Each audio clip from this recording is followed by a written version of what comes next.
like Bretton Woods after the Second World War, when the nations have come together. The G20 in Washington, in London, and in Philadelphia, in Pittsburgh, when they, again, came together to try and solve these problems. And what they're now doing is tinkering at the edges. The house isn't burning, but it's clearly smouldering embers somewhere in the basement. And the real risk out is, if they don't start dealing with these imbalances, as the president of the World Bank has said, as more and more people are saying, eventually those embers will set afire again.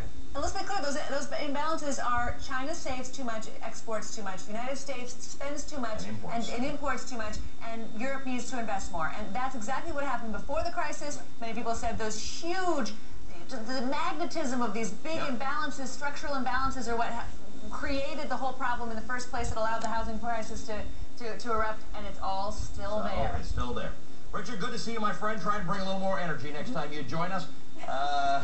Let's take a break. Hey, listen, bacon, cereal, coffee, well, it sounds like a great way to start your day if you can afford it. Rising commodity prices are taking a big bite out of your breakfast. I'm going to talk about that next. But first, from the world of finance to styling pets, Stephanie Elam has the story of a Wall Street veteran who turned his career upside down in this week's turnaround.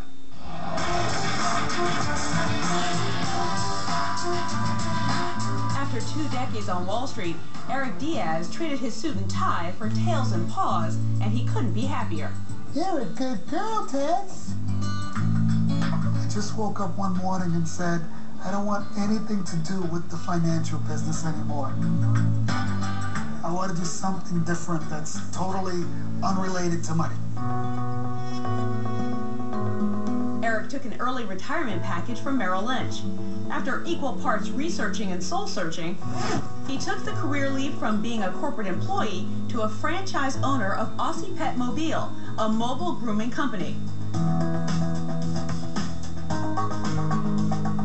And now I own my own business, and you have to have the business knowledge to be able to do so. You're gonna get a nice bath. Good girl.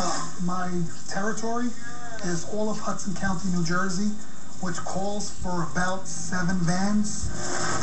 The franchise afforded me the opportunity to just go at a slow pace and get 1 van at a time until I build up a client base. His client base has grown to over 400 furry customers in just a year and a half, and he says demand isn't slowing down. So we call you and you come right here and groom them? Yeah, it's by appointment. Eric credits the franchise model with his success. The franchise is well established. They have a name for themselves, a brand for themselves. They have a current system that is working and in place. Their marketing team is already established and available.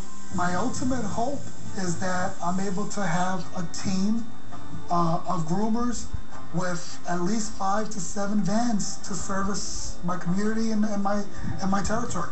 And he's working toward that goal, one fuzzy client at a time. Stephanie Elam, CNN, New York. The Turnaround, brought to you by The Hartford, with The Hartford behind you. Achieve what's ahead of you. And by Intuit QuickBooks. Stay on top of your small business with Intuit QuickBooks Online. Try it for free at Intuit.com.